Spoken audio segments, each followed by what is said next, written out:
is the district in which Akunim is located. And in the DC will be giving us the latest on work being done to repair the bridge going forward.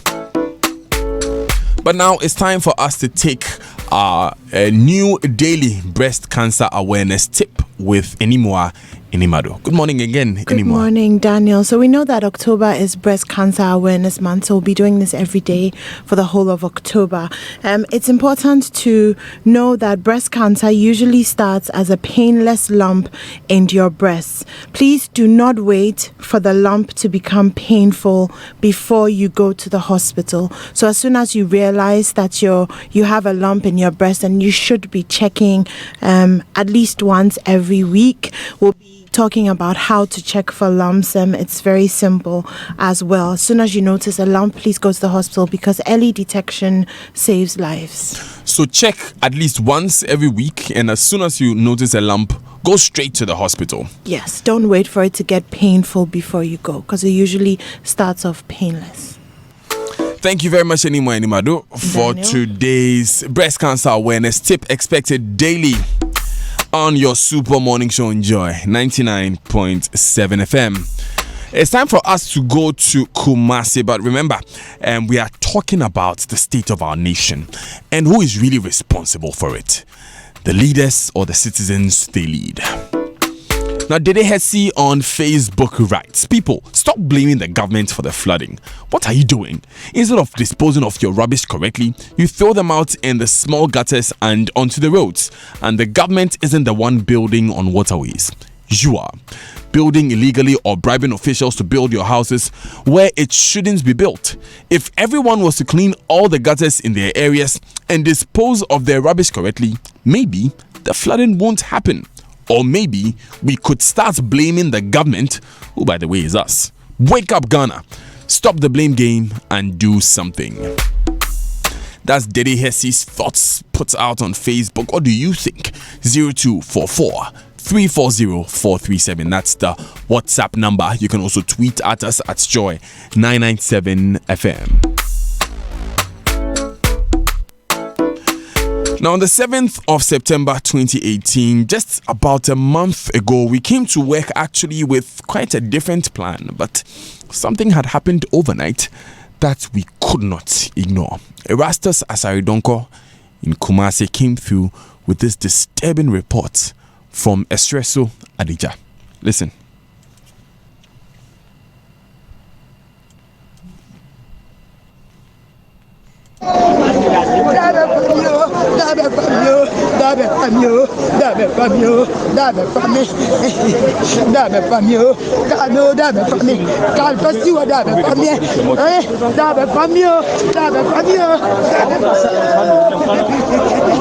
Well, it's an emotional moment here at Espresso Adeja as finally, after hours of this saloon vehicle getting trapped inside the Akonim River, now divers have been able to pull out 5 bodies from the vehicle, which is still inside the river at the moment. You can hear the wailing of the women here close to the Akonim River. Now the flood waters are receding, and that is how come the chief of the area poured libation and divers were able to wade into the river and then get into the vehicle and retrieve bodies of 5 people, including a small boy. Now police are trying to get the bodies to the mortuary for autopsy to be done later today. It's a sad moment here at Espresso Adeja. Now the vehicle is still inside the river as police try to get heavy equipment to lift it from the river. That was in the wee hours of the morning when Erastus Asaridonko was reporting of the removal of 5 bodies from the Akonim River, right where it meets Espresso Adeja in the Busumtwi district of the Ashanti region. Very, very thought-provoking moment there. But that was not the end. Erastus later reported on the show the finding of the sixth body. Daniel, if you just heard the noise in the background, that's scores of people moving behind the body that has just been retrieved. The body is carried shoulder high by the divers.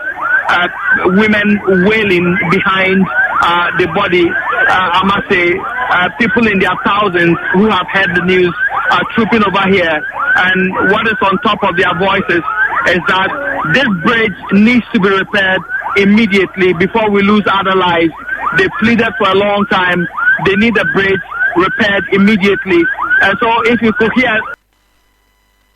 So that was Erastus Asare Donkor reporting there. But he didn't just tell us about the finding of the sixth body. He spoke to some people who were on the scene. Who were these people? Did you know them? Yeah, they are my brothers and sisters. The man is my brother, and the woman also. But my brother and his wife and his son. So a whole family, I mean? The whole family, not the whole family. His children are 4. So he brought one boy.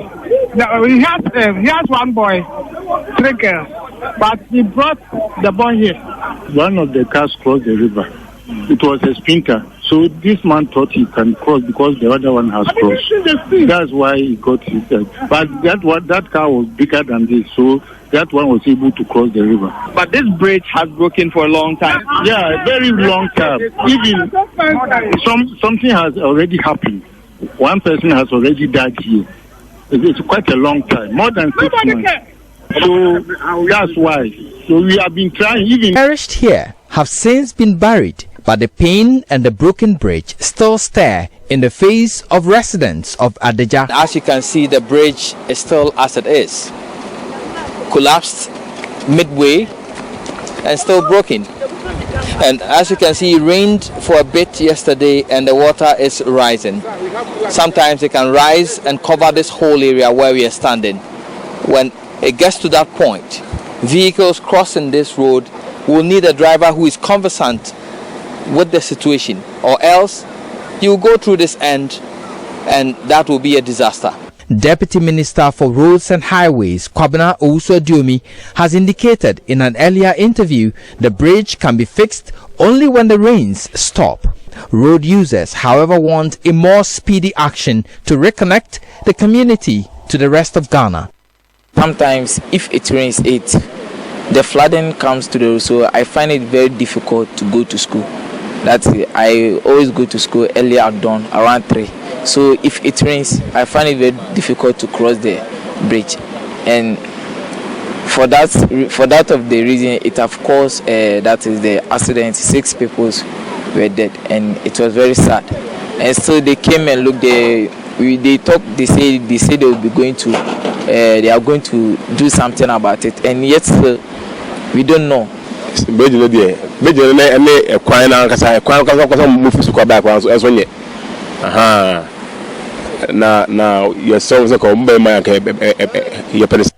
the bridge and the road are bad. We are pleading with authorities to fix them. The accident can repeat itself if care is not taken. The rains continue to fall, so it remains very risky to use this lane.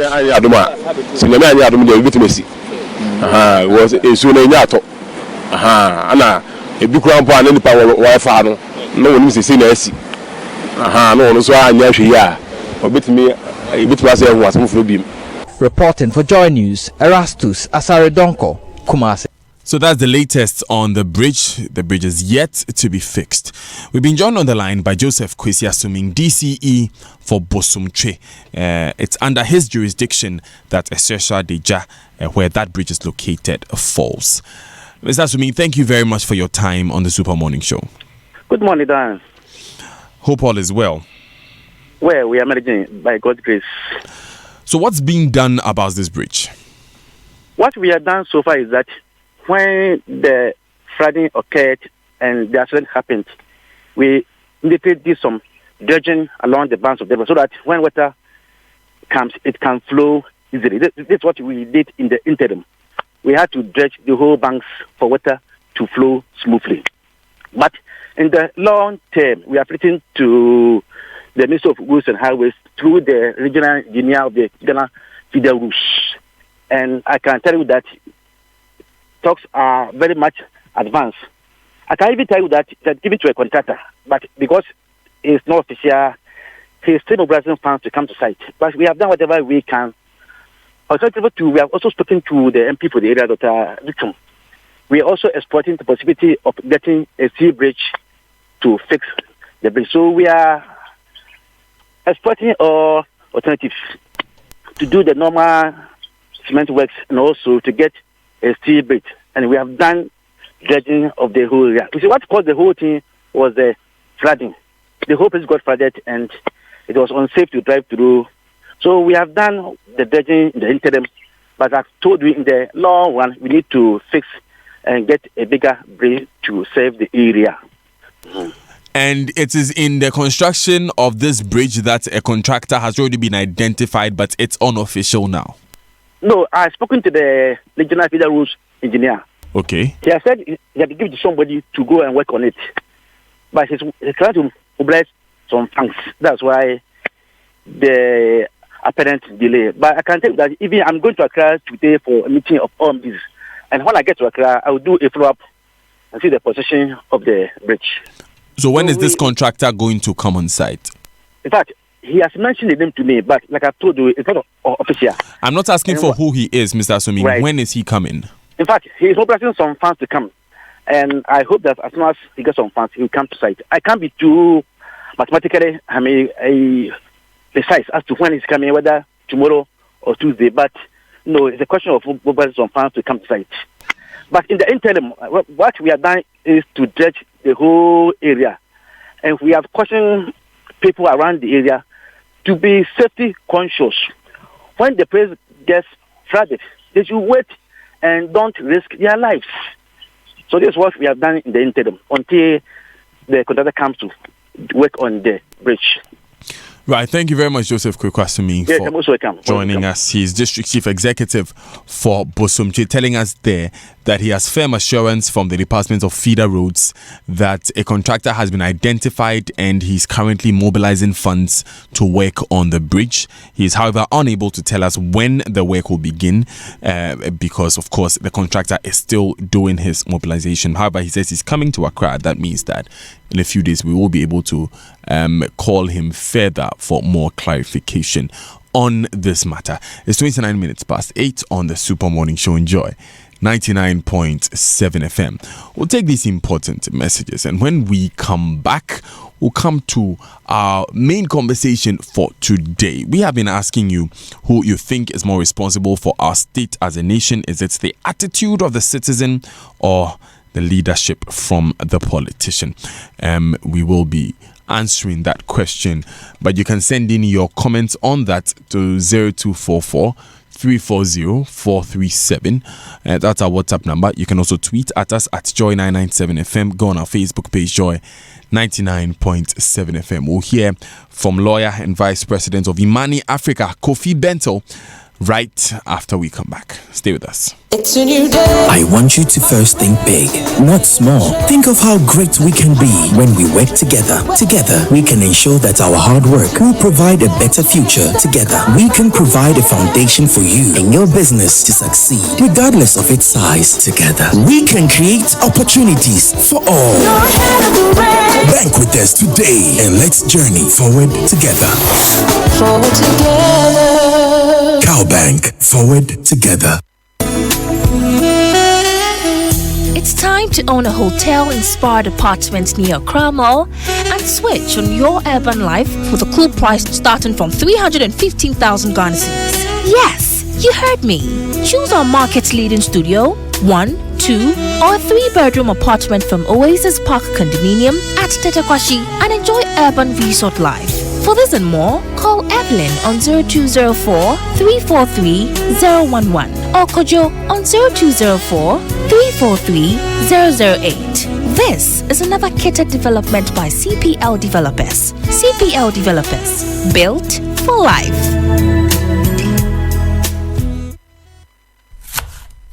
The other day, as I was in my kitchen preparing my special jollof made with lily rice for my family, I heard a knock at the door. It was my mechanic. Instead of calling me to pick my car, he bought it himself. I said, "Sure." He said, "F-O." I said, "Take the car back. I will come and pick it myself." As I turned off the fire from under the lily jollof, there was another knock at the door.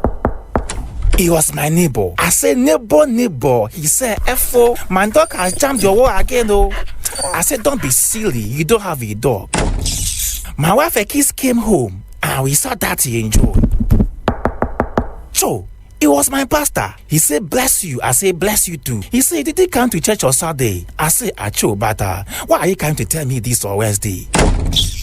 Having to fend off visitors at mealtimes because of Lele's tasty aromatic rice? Celebrate every mealtime by sharing with friends and family near or far. Lele. Tasty food, happy family. Acho. This advertisement has been vetted and approved by the Food and Drugs Authority.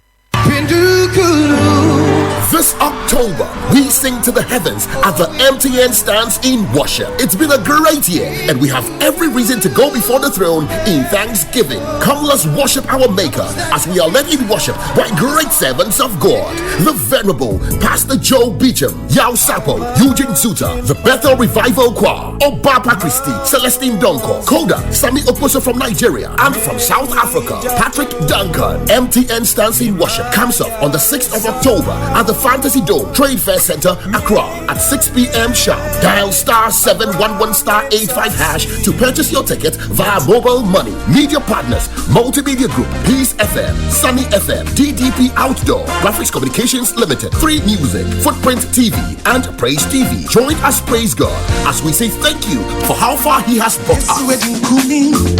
Everywhere you go, MTN.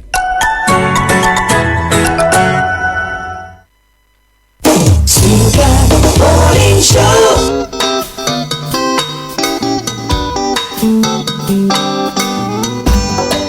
Asampaetia Obayansa fuso wo bunuye wonka na asam Te mafitu sam kakre wa asopeme Yo kofi omaya woman Omani ya memana Genyi baby ako Wachata jaya wareni Wonsom wanini pa Asadipa wofyoye Demo yembera ye Ebe ya ifuyena Omaya umano Omaya memana Adiwaye nora Nyamichata Nyemana renya Wonsom wanini pa Sawaya wanabe Demo yembera ye Ebe ya ifuyena Wonsom wanini pa Asadipa wofyoye Demo yembera ye Ebe ya ifuyena Amabe ya ifuyena Amabe yo Asitebe ya ifuyena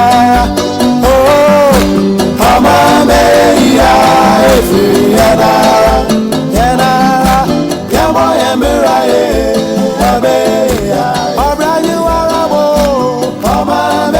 26 minutes to the top of the hour here on the Super Morning Show on Joy 99.7 FM. I am Daniel Dazi. Thanks for staying with us. Just gone by was our conversation with Joseph Kweku, assuming he's the DCE for Bosomtwe in the Ashanti region. He was giving us the latest on the construction of a bridge there after the death of some 6 people, all in one family, at Esreso Adeja. That's a bridge on the Ankonim River. He tells us that a contractor has been identified, is currently doing some mobilization, and shortly that work will begin. He was, however, unable to tell us when the work will begin.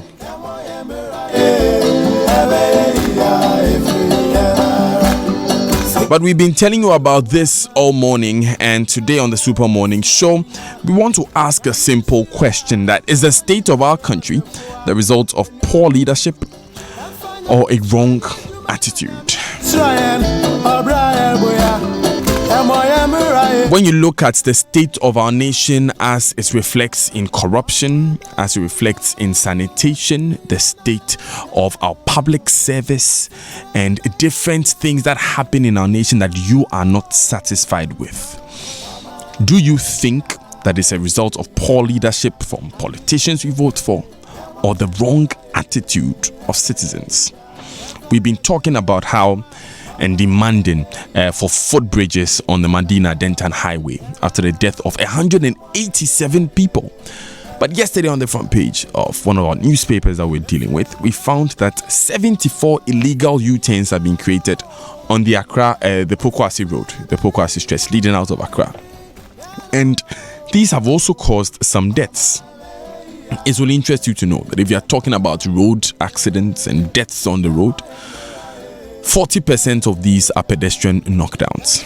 And the foremost cause of the over 2,000 annual deaths by road accidents in this country are negligence and speeding, according to the National Road Safety Commission. We lose money to corruption every year.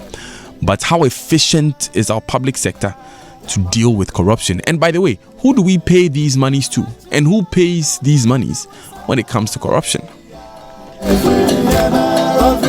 We want to answer some of these questions importantly today.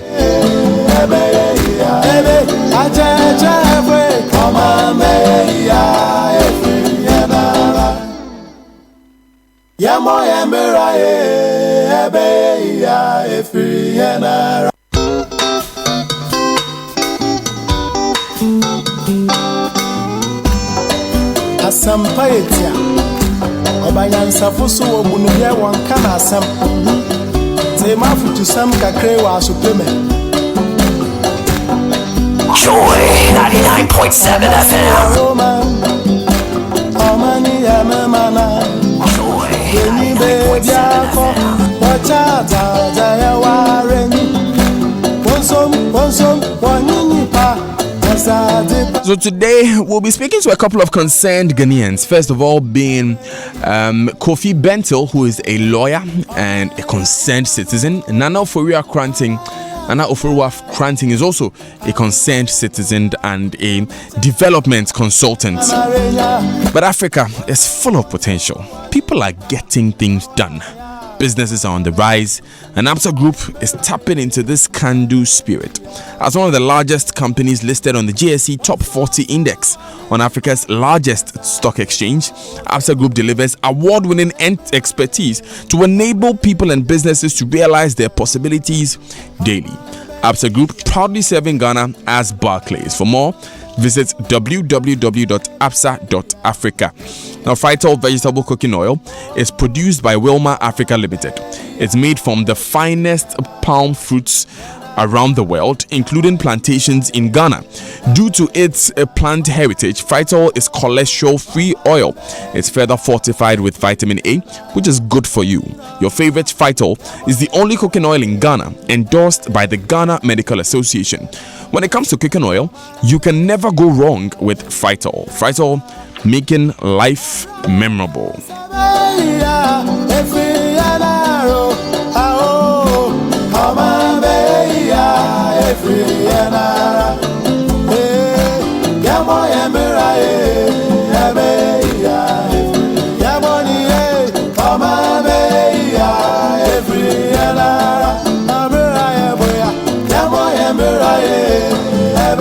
So my guests have joined me on phone. Nana Oforiwa Kranting is a concerned citizen, first of all. She's a development consultant. And on the other line will be Kofi Bentil, just as concerned as you and I are, and as Nana Oforiwa is. He is a lawyer. Good morning, ladies and gentlemen. Good morning. Good morning, ladies and gentlemen. Good morning. Great. Thanks very much for joining us. Let me begin with you, Nana Oforiwa. I have with me today's edition of the Today newspaper, Tuesday, October 2. One of the headlines here: open defecation soars in schools. It has a picture of Madam Cecilia Dapa, Minister for Water and Sanitation, right next to it. But Nana, when I see a headline like this, should I blame the one whose picture is here Madam Cecilia Dapaah, meaning government, or I should blame the pupils or the citizens? You should blame both of us. In the first place, I think that the civil service and the public service in this country has let us down. All right, the politician comes and goes. The politician is only managing a designed system. The civil servant or the public servant is expected to be the technician who knows what has to be done. And so if the person doesn't do it, that's why a politician, you go and cut the sword and go away. The other thing is that you're talking about a school. The population has grown, but the resources have not grown to respond to the needs of the population. So a school which was built for 200 children now has 400 children, but the same toilet is there for them to use. So it's not possible for the toilet to meet the needs of the children. So what do? Children they need to go.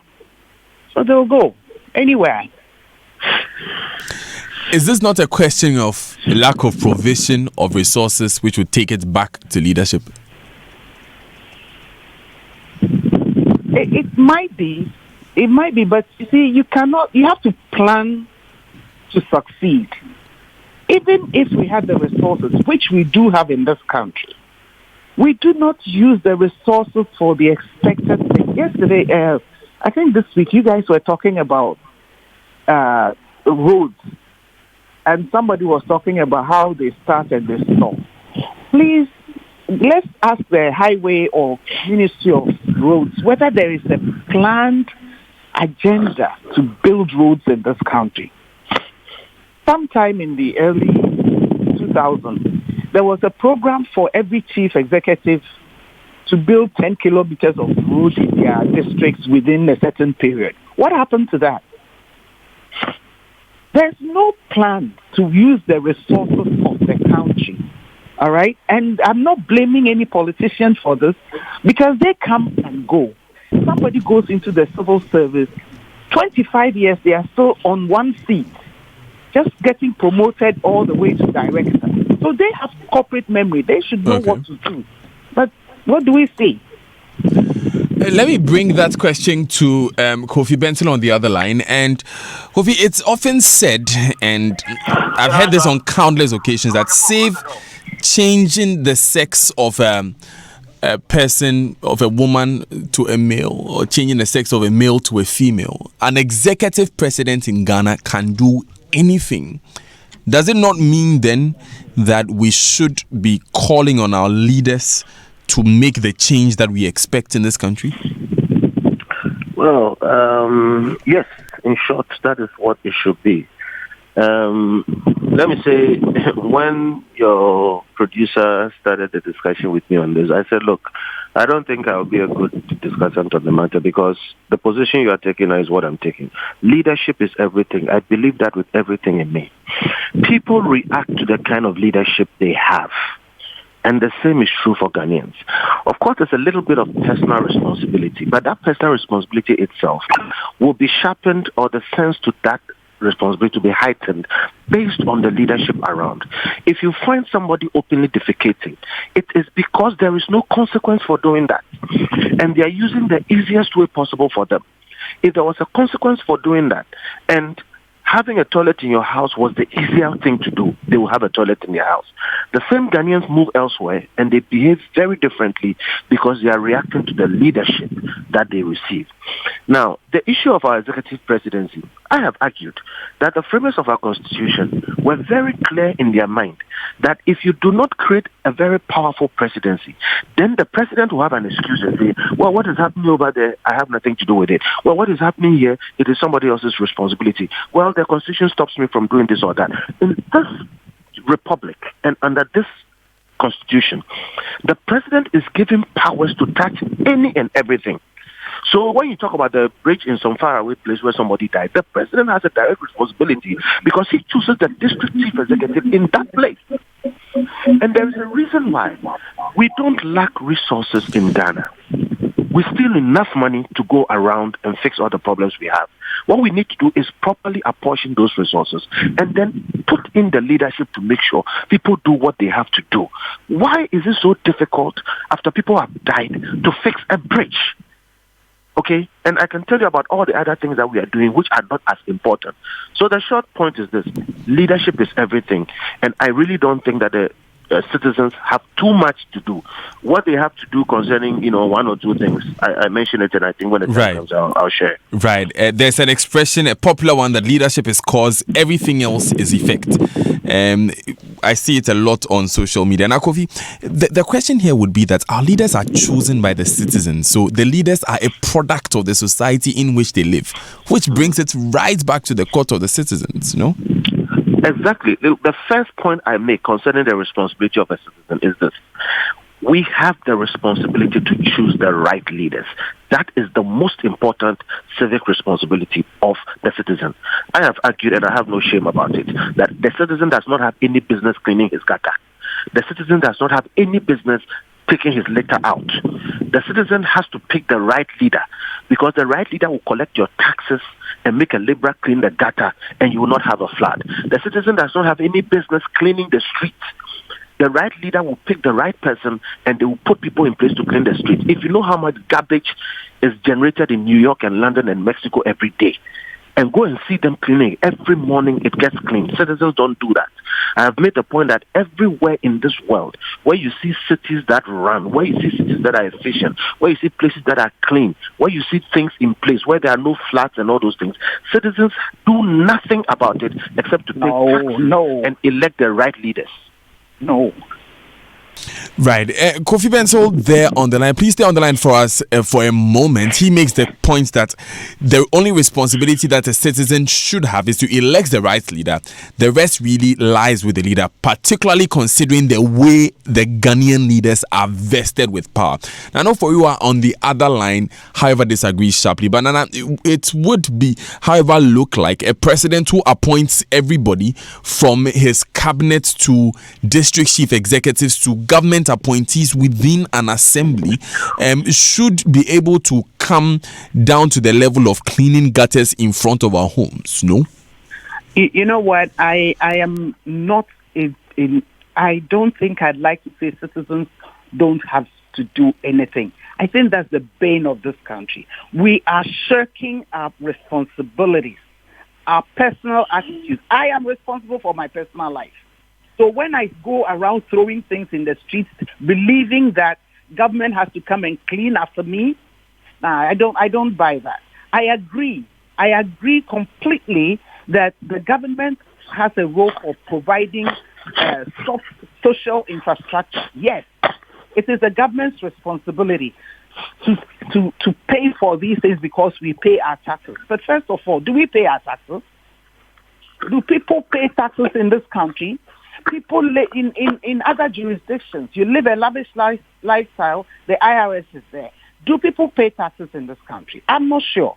Now, why should the government alone, or why should the public service or the president be responsible for somebody who decides that because I want to rent out my house, I turn the bathroom into a shop space?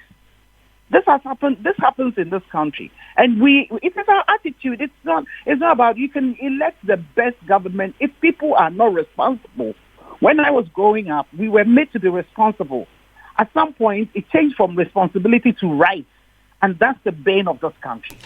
We are not responsible. Well, isn't it government which is supposed to exact this responsibility from us? I mean, for instance, you mentioned the IRS. In other jurisdictions, I'm sure the people don't just willingly get up and go and file their tax returns. There are people who are all the time prosecuted for evading taxes abroad, and we see them. And so there's a sufficient deterrent to pay your taxes, which is not seen in this country. So even in that example, you see the strong arm of government guiding citizens to behave in a certain way. You see, at one point in one discussion, I remember I said this, and somebody was very upset with me when I said, Ghana is probably one of the countries that has many laws, but Ghana has the weakest enforcement of their laws. As well as our law books, they are very good. But I agree with Kofi when he says that the system, there's a breakdown of enforcement, okay? So there's no deterrent for being irresponsible. Maybe that's the way it should go. There's no deterrent. There's no action or, something that will stop you from being irresponsible. Apart from, as a person, you should be responsible. But when you fail to meet the requirements of the law, there's nothing which punishes you for it. So you get away with it. Okay. Let me come back to you on that point, Mr. Bento, because you see, there was a... I think she's saying exactly what I'm saying. Yes, so, but if we talk about taxes, there is only one institution in this place supposed to collect taxes. There are 25 million of us, 29 million of us. Of the 29 million of us, just about 3 million pay taxes. How irresponsible is that? And we spend millions of dollars chasing those people. We have been talking for decades about widening the tax net, and we've still not fixed it. Okay? And we do things like spend $100 million trying to collect taxes from telcos, who are the biggest taxpayers anyway. My point is our public officials, our political leaders, generally our leaders, the elite in this country, continue to fail this country. The problem and the solution is not with the citizens. Look, there was a study somewhere in the States sometime last year. Google it, you'll find it. Ghanaians were seen as the hardest working group in the United States. Ghanaians, not Nigerians, not Indians, not Chinese. Ghanaians. Wherever you lay the law and you lay it right, people will adjust to it. There is no problem in this country that falls to the door of the citizen to fix. Not flooding, not littering, nothing, not open defecation. It all comes down to leadership, especially leadership at the local level. We spend millions of dollars, the city is still filthy. I'll come to that point about Ghanaians at home and Ghanaians abroad. But however, we're talking about the difficulty in enforcing laws. And we have often found, I was covering a story in Takoradi a few years back of eviction of market women who were sitting around the market circle.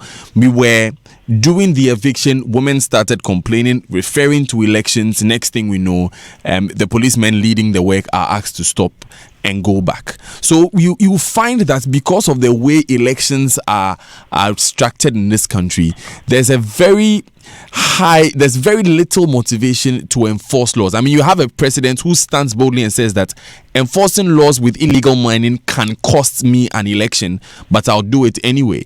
In that case, what else is there that can cost an election that they have decided to overlook? Daniel, the problem you've just described does not exist. It is the same problem that I talk about, the failure of our leaders. They basically don't want to do their work. When you tell me that market women sitting in the wrong place cannot be put in the right place because of an election, I totally disagree. Look, you see Kwame Nkrumah Circle. There was a time, if you're old enough, you will remember, about 25 years ago, it was a mess. Everybody was walking everywhere, and there was no order in the place. The AMA tried those days, it was ACC or something. Many times they couldn't fix the problem until they brought one ex-service man, Warrant Officer Salifo Amankwa, to Circle. You may not like what he did, but he was extremely effective in stamping order on Circle, and he did it with his little finger. Now, Circle was so chaotic, nobody thought it could be done. And all the big people wearing suits and collecting money could not fix it. That ex-serviceman fixed it. And for over 10 years, Circle was ordered. Today, go back there. They built that high, the flyover and whatever it is. And the place is all a mess all over again. And people will tell you that they can't do it. It has been done before.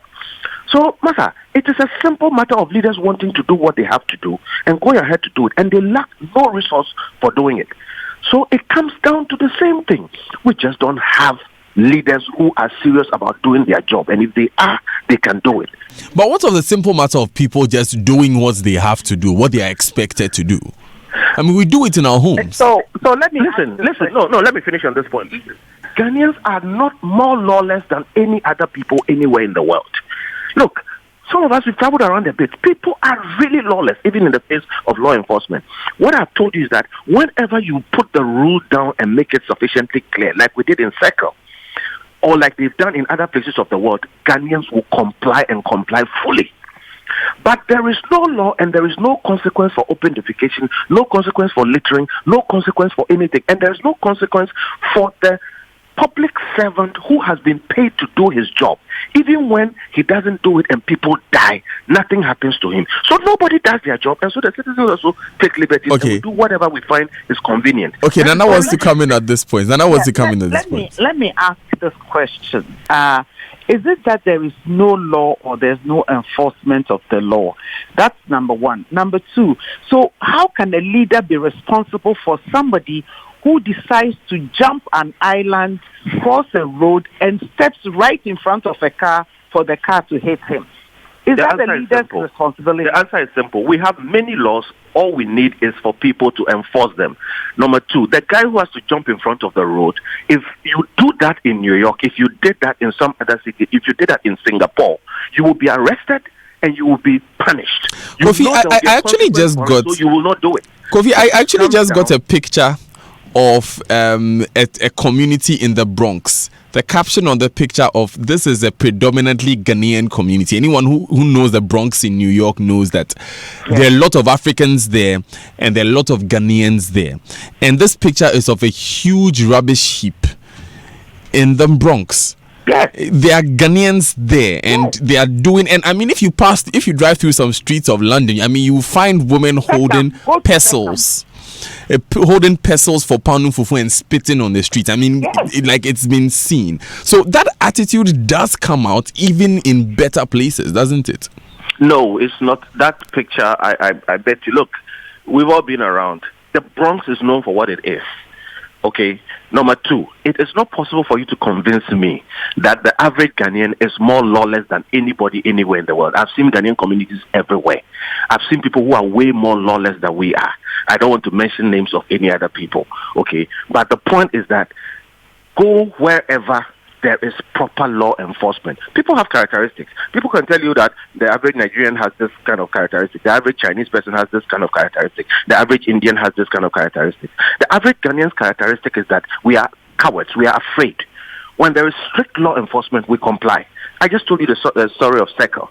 All right. So look, at the end of the day, for me, it comes down to making sure that we have leaders who will enforce law.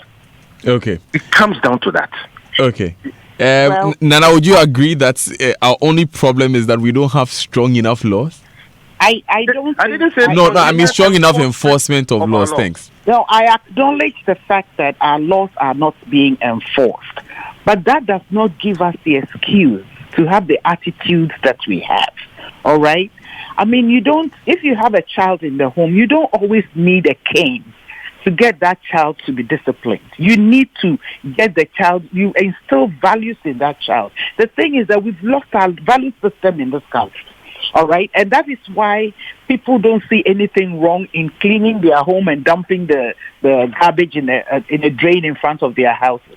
I agree that there is lack of law enforcement, but we also have a responsibility as a citizen, as citizens of this country, to do what is right.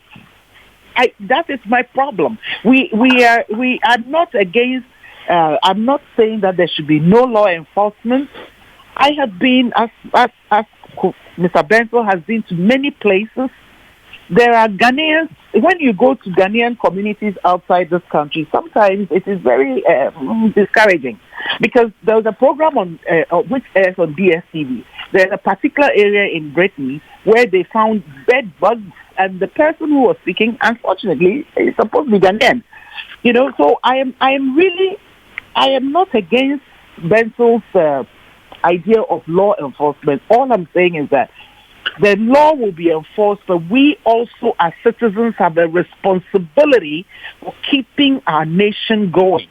And that responsibility is seen in the way we treat our environment, the way we even elect our leaders. If we decide as a nation, as a people, if we decide to sell our rights to select wrong people to be leaders, we will be in this situation. Okay, you just heard Nana Oforiwa there, and she's a development consultant. She's also a concerned citizen, most importantly, not Nana Oforiwa Kranting. On the other line is Kofi Bentel. He's a lawyer. He's also a concerned citizen. Malik Abbas Dabo is with me in the studio. We'll take these important messages. When we come back, what we'll do is that we'll take a few issues that really depicts Ghana's predicament. Issues like sanitation, flooding, corruption, and general indiscipline. We've talked a lot about general indiscipline, but let's talk a bit about sanitation and flooding. When we come back from the break, we'll look at how exactly the role of citizens and the role of leaders factor into this. This is still the Super Morning Show. Enjoy 99.7 FM. We'll be back. We'll take the Joy Business Minutes first, and then we'll take these messages. Stay with us. Hello, it's the Joy Business Minute with me, Daryl. Yes, just me. Our top stories. The wait will be over this morning as one of the biggest aircrafts in the world, the Airbus A380, belonging to Emirates Airlines, will touch down at the Kotoka International Airport's newly constructed Terminal 3. The aircraft will be flown by Captain Solomon Kwenu, who is a Ghanaian and pilot of Emirates Airlines. The National Insurance Commission has cancelled discounts on third-party motor insurance. It is a move to check unhealthy practices in the industry. The Chinese government is in talks with Cocoa Board and government to establish a $40 million cocoa processing factory in the western region. The arrangement with the Chinese is meant to increase local processing of cocoa and also complement the One District, One Factory initiative. And the Ministry of Communication has been mandated by government to collaborate with state agencies to set standards for procurement of technology equipment. That's your update this morning. We'll be back at 3:06.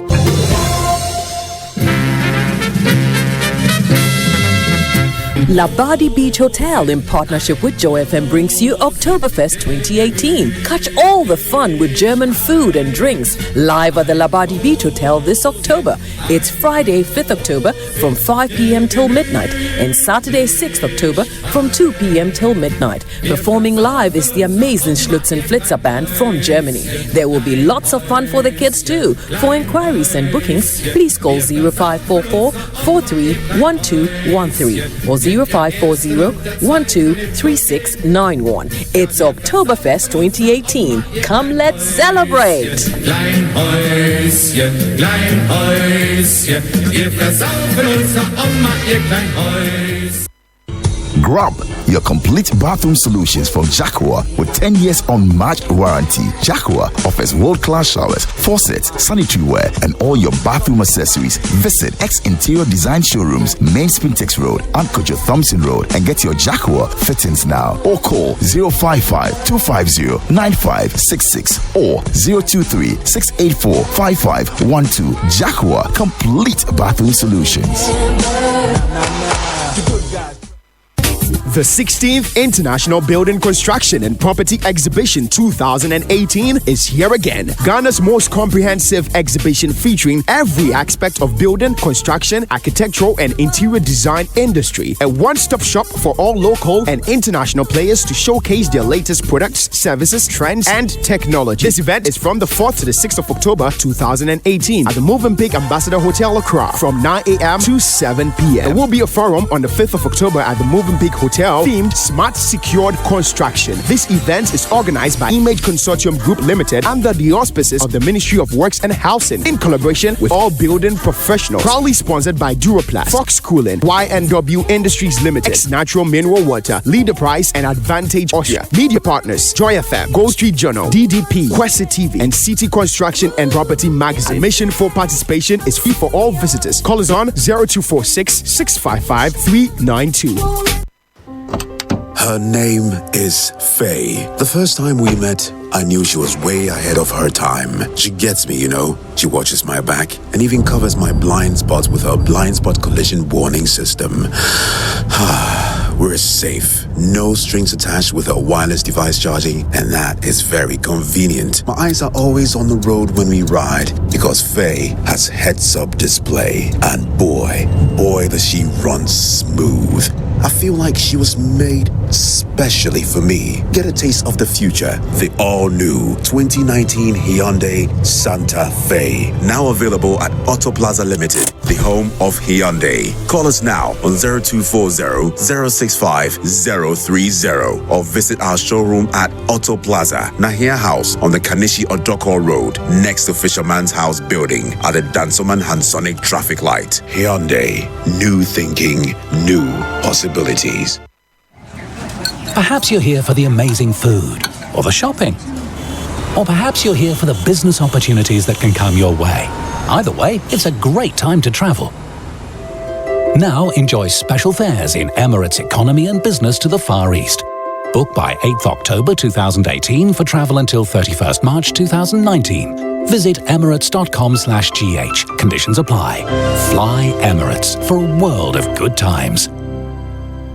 Many DVLA customers have tried and tested the new system, and they know how effective and fast it is. They have amazing stories to share. Now, here's one of them. Over the years, we've built this stereotype about DVLA with they creating bottlenecks and taking money from people. But honestly, today have been a new development for me. The bottlenecks have been eliminated. Services went smoothly from department to department and from office to office. It's a really good, thing for Ghana. People, it works. People, it works. DVLA delivers prestige service in 30 minutes, premium service in 2 weeks, and regular service in 4 weeks. Call the hotline 0302 746 760. DVLA, your safety, our concern. Getting extra sports channels for a whole week will feel like when your team scores a goal in the final against your friend's team. Yeah, take that. Did you see that? Pay your DSTV on time and get a 7-day sport upgrade at no additional cost. That means Access and family customers get Compact Sports channels, while Compact and Compact Plus customers get premium sports channels. Now that's a reason to celebrate. DSTV thanks. T's and C's apply. Coffee in your cup and joy on the set. The Super Morning Show is always the best bet on Joy 99.7 FM. Obanyansa foso obunu ye won kana asem. Te mafutu sam kakre wa supeme. Yo kofi oman ya woman. Omani ya memana. Geni baby ako. Wacha za ya wareni. Wonsom wanini pa. Azade pa wofio ye. Yamo yembera ye. 8 minutes past 9 on the Super Morning Show on Joy 99.7 FM. At VAC to the Max tweets at us. He says, my diagnosis is this: Ghanaians revere wealth beyond reason, have inordinate respect for authority, not contented, and most of all blinded by obscene religiosity, which leads to the death of a culture in which citizens question people in leadership. Hashtag Joy SMS. Janet from West Legon says, Daniel, I think this country is not going anywhere and will not go anywhere anytime soon if our leaders don't step up and instill discipline in us to do the right thing. Vote or no votes, they should stop being cowards and just do it. Citizens should also do the right thing in their own small way and stop blaming leaders for their own actions. This is our country. We should love it enough to help the systems work, and we should all stop talking and just do the right thing. Haba. Charles Mensah says, good morning, Daniel. I am of the view that the problem is both attitude and leadership. I will allocate 70% to our attitude and 30% to poor leadership. Thank you.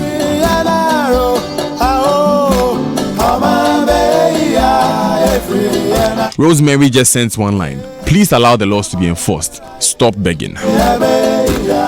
The question all of my friends sending in messages are answering is, what do you think is the real reason for the predicament we're in? Is it the attitude of the citizens or the failure of leadership? We are taking a critical look in the mirror and looking at our role in our predicaments. Our predicaments when we look at floods occurring on our streets. Our predicaments when we look at us scoring the lowest in our history in the Corruption Perception Index ranking. The latest when we look at indiscipline on our roads. The latest when we look at the state of sanitation in our country. If you drive down the Tema motorway, it is appalling. I'm going to go straight to the phone lines now. And I would go back to the phone lines to my guests who are with us. Kofi Bento, concerned citizen lawyer. Nana Uforiwa Kranting, concerned citizen development consultant.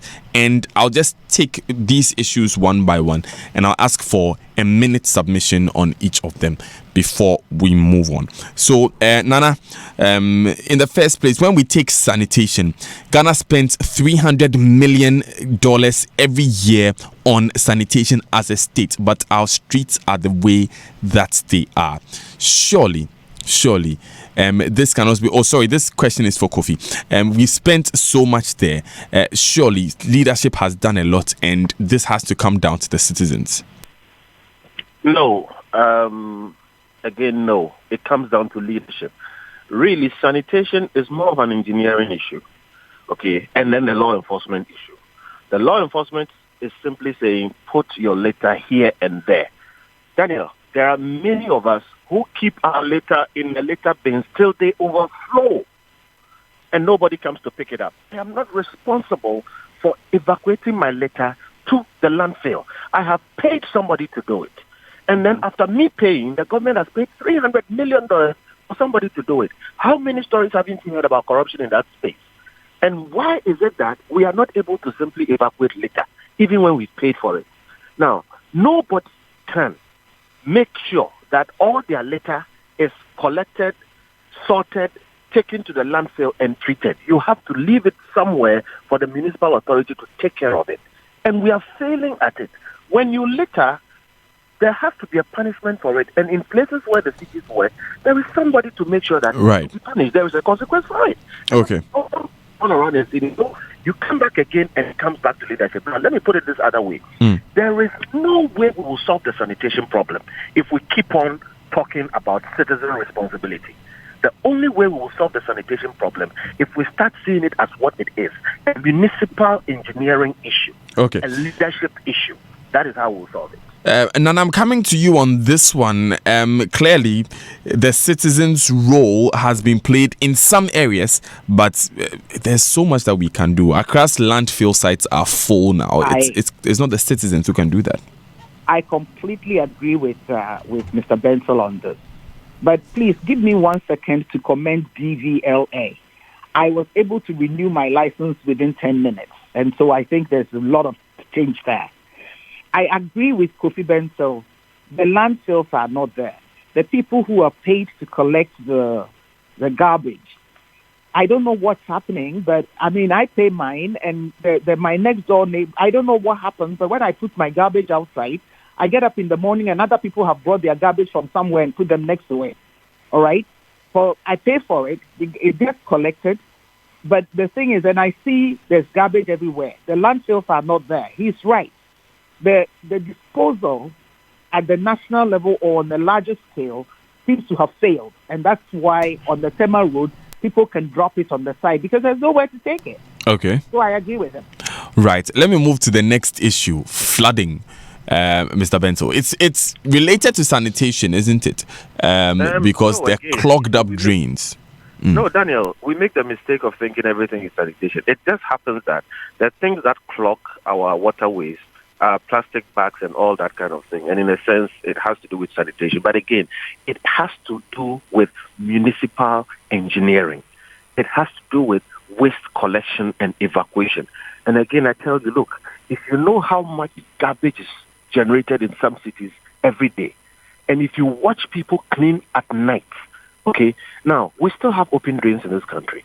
We still have huge gutters which are not clean. The Kaneshi Malam Highway, go and look at it, is choked and the water is flowing on the street. It is not a citizen's responsibility, okay? It just takes the municipal authority to clean that thing twice a year. They won't do it. And so you're going to have a choke. Listen, there are cities on waterways. Venice is built in water. Holland is under C-level. Okay? And they don't start. Right. I hear an on the other line. Nana, does that mean you are agreeing? Comes down to municipal engineering. Well, no, the issue is... Well, Kofi, if you can hold on a minute, like we said, these submissions are going to be in a minute each because we want to give some time to listeners out there to calling. Thank you very much. When we started, I said that the public service has failed us, all right? When we started this discussion, I stated that the public service has failed us because it's a public service, like he's talking about municipal engineering. Who works there? There are people who are trained. There are engineers who are working in the municipal assemblies who are supposed to be doing these things. They are the ones who give out the contracts. They are supposed to be monitoring the contracts. If they're not doing it, yes, he's right. I mean, there's so much. I acquiesce that citizens have a responsibility. Government has to play its role. It's not necessarily a politician, all right? Because these politicians, 4 years, they are gone. It's the person who sits there, who collects a salary for being an expert, who's not doing his work. I don't know why we don't have landfills. I don't know why the drains are not desalted. What happened in yesterday between Talo and Fiesta Royal doesn't seem to make sense. I don't see why all of a sudden that place is flooding. And I'm asking myself, is it because the drains which are covered are silted? So he's right. The municipal officials are not working. Well, I don't know whether I should say they are not working or whether their work is not yielding the expected results. But okay, I'm going to come back to ask about corruption, but quickly, are they not people who work in these offices? And I'm talking about on all levels of leadership, the people working at the municipal authorities, the people who are supposed to push papers. And are they not all people? Or we should classify them all under leadership? Oh, it comes down to leadership. Listen, yesterday, the place in front of Sulu flooded. Somebody builds you a 16-kilometer road. He gives it to you as a gift. All you need to do is to maintain it. And you leave it unmaintained. All we needed to do with that thing is to unclog those, holes that receive the water. And I bet you they haven't been done, and that is why it flooded. Now, if we are a self-respecting country, somebody's going to lose their job for that. Because if I were in charge, I would ask, who is in charge of this place?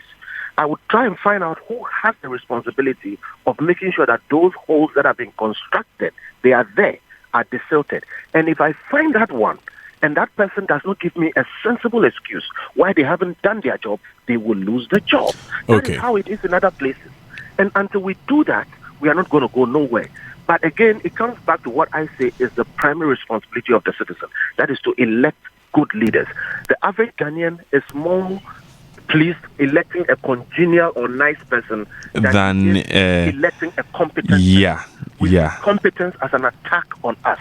We see competence as something which is an affront to our comfort. Because if you enforce the laws in Ghana, you're wicked. Somebody will look at you as a bad person. Yeah. That is our biggest problem. That's the responsibility of the citizen. Okay, we would have to end that here. Thank you very much, Kofi Bentil. I would want to steal this quickly and take these as your final words. Would that be fair?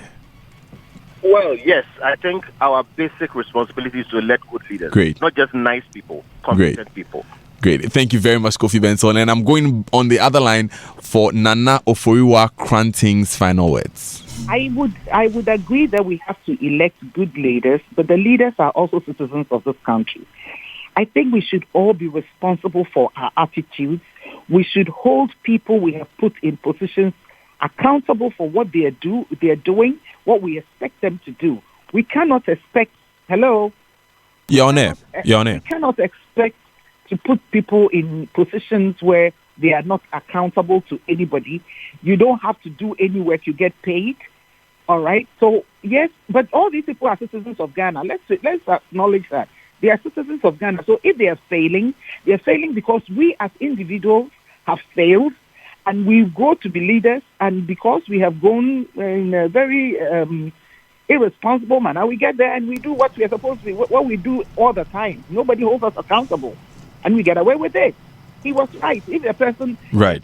I'm sure that somebody is being paid as an engineer to clean, to at least watch the roads. But they are clogged. And so there will be floods. Yesterday's rain did not have to result in a flood on the highway, but it did. So let's be responsible individuals, let's be responsible institutions, and let us get our institutions working. Okay. The people there are citizens of Ghana, please. Thank you very much, Nana Oforiwa Kranting.